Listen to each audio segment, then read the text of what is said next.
영국이 낳은 세계적 물리학자인 스티븐 호킹 박사는 그의 책 위대한 설계에서 137억 년 전에 일어난 빅뱅과 우주의 진화 과정은 신이 일으킨 것이 아니라 물리적 법칙으로 이루어진 것이다, 이렇게 주장을 합니다. 또 과학 잡지 가디언과의 인터뷰에서 천국이나 사후세계는 죽음을 두려워하는 사람들을 위해 꾸며낸 동화일 뿐이며 우주 밖으로 나가게 되면 그곳에는 천국이 없다는 사실을 알게 될 것이다, 이렇게 주장을 했습니다. 스티븐 호킹 박사의 말처럼 정말 우주 밖으로 나가면 무신론자가 되는 것은 아닐까요? 실제로 우주 밖으로 나갔다가 온 사람들이 일하고 있는 미 항공우주국 나사, 여기 안에는 교회가 하나가 있는데요. 이 교회 이름을 웹스터 교회라고 이렇게 부릅니다. 그곳의 성도들은 대부분 나사에서 일하는 과학자 그리고 우주 비행사들이 대부분이라고 합니다. 이곳에서 일하는 과학자들은 스티븐 호킹 박사의 말처럼 분명 달이나 다른 어떤 별에도 천국이나 지옥이 존재하지 않는다는 것을 알고 있습니다. 또 하나님은 달이나 다른 어떤 별에 계시지 않는다는 것도 알고 있습니다. 그렇다면 보이지 않는다고 천국이 없는 걸까요? 보이지 않는다고 하나님이 계시지 않는 것은 아닐까요? 그들은 이렇게 이야기합니다.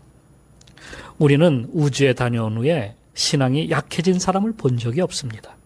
오히려 믿음이 더 강해졌습니다. 우리가 아는 우주 비행사 한 분은 우주에 다녀와 이렇게 말했습니다. 만일 떠날 때 하나님을 믿지 않았다면 돌아올 때는 하나님을 믿게 될 것입니다. 우주에 다녀온 사람들은 오히려 하나님의 존재를 더 확신하게 되었다라고 이렇게 말을 하고 있는 겁니다. 호킹 박사와 함께 블랙홀 이론을 정립한 로저 펜로즈라는 학자가 있는데요. 이분은 만일 질서 우주 정연한 우주가 물리적 법칙에 의해서 생성될 확률을 갖다가 계산해 보았는데 답은 10의 10승의 123승의 1보다 작다, 이렇게 말을 했습니다. 이 말 되게 어렵습니다. 도대체 0이 몇 개입니까? 10의 10승만 해도 100개입니다. 100에 또 123승 하면은 어떻게 계산이 됩니까? 전 계산 안 됩니다. 그러니까 이거는 0.0000000000 이게 0이 끝이 없다는 거예요. 그리고 그 이야기는 0에 아주 가깝다, 거의 0%에 지나지 않는다, 이런 말씀이겠죠. 그는 이 확률은 지구의 생명체가 탄생하고 인류가 존재할 확률은 더 적다, 이렇게 말을 했습니다. 그런데 그것이 실제 이 세상에서 일어난 일이라고 한다면 이거야말로 얼마나 놀라운 일이겠습니까? 이것에 대해서 많은 과학자들이 우주가 존재하고 생명체가 지구에 살 수 있는 것은 이미 짜놓은 각본이라고 그렇게 말을 합니다. 우주에는 아직도 밝혀지지 않은 수많은 비밀이 존재하고 있는 것이 분명합니다. 그런데 아직도 인간이 밝히지 못한 것이 있습니다. 그것은 바로 인간의 생명의 비밀, 생명의 비밀이에요.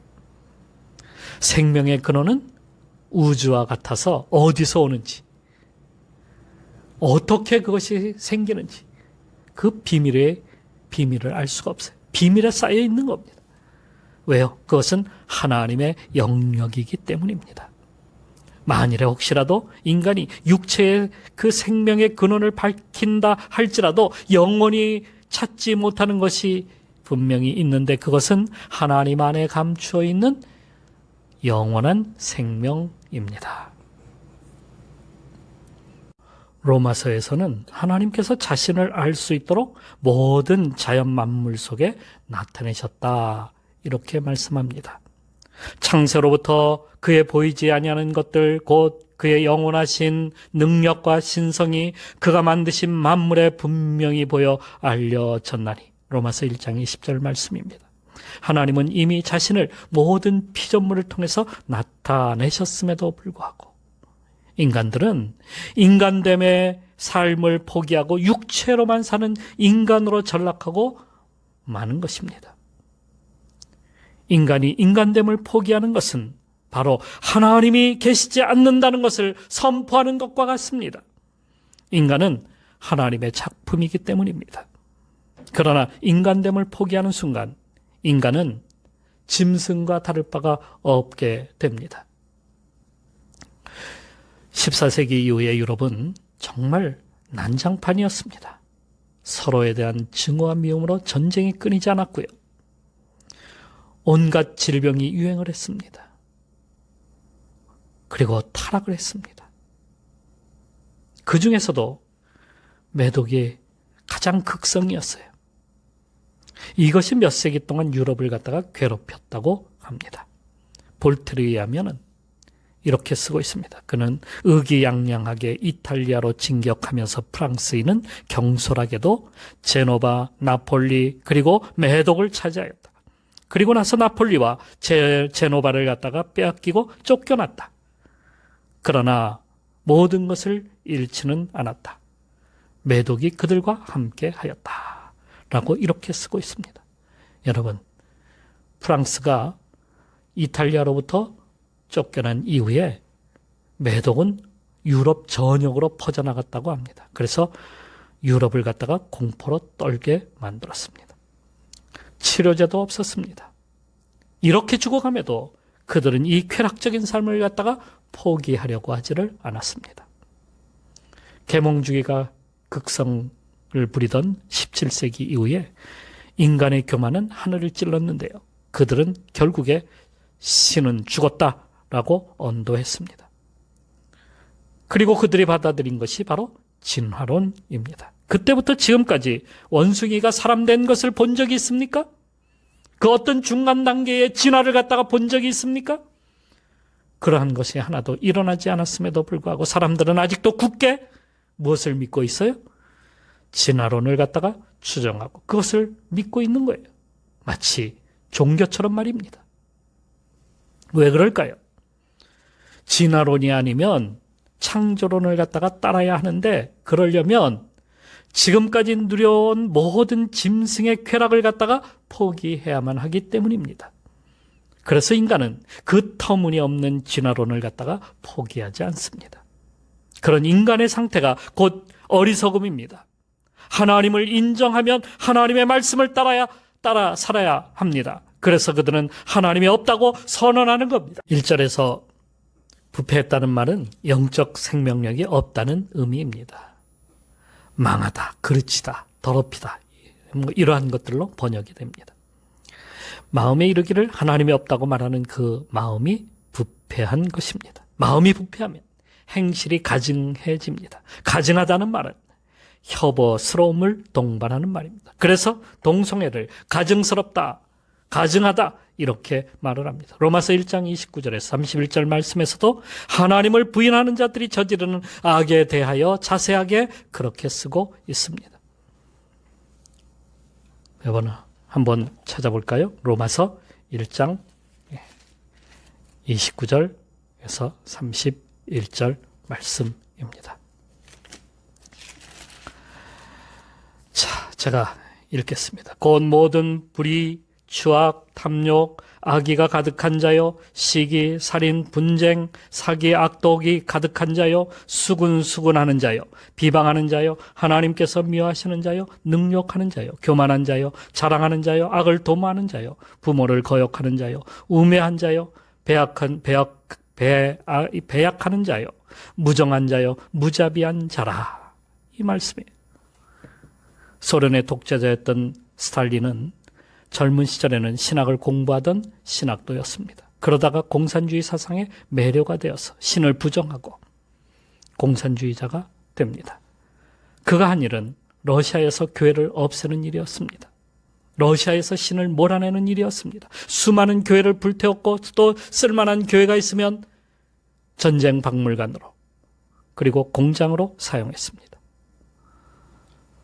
성직자들을 갖다가 죽이거나 시베리아로 유형을 떠나보내기도 했습니다. 그에게 죽임당한 그리스도인들이 얼마나 많은지 아십니까?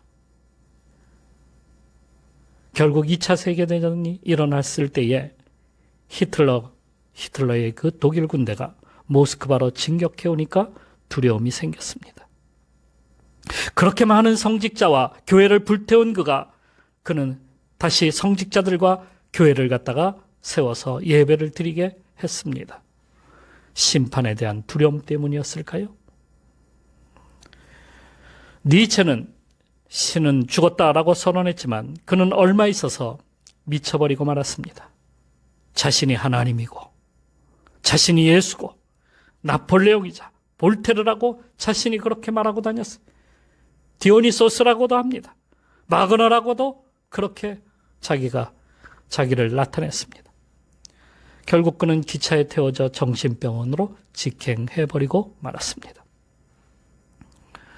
네로 황제는 수많은 그리스도인들을 죽이고 로마시가 기독교인들이 불을 냈다고 모함하였는데 결국에 그는 두려움과 공포 속에 시달리다가 미쳐버리고 말았습니다.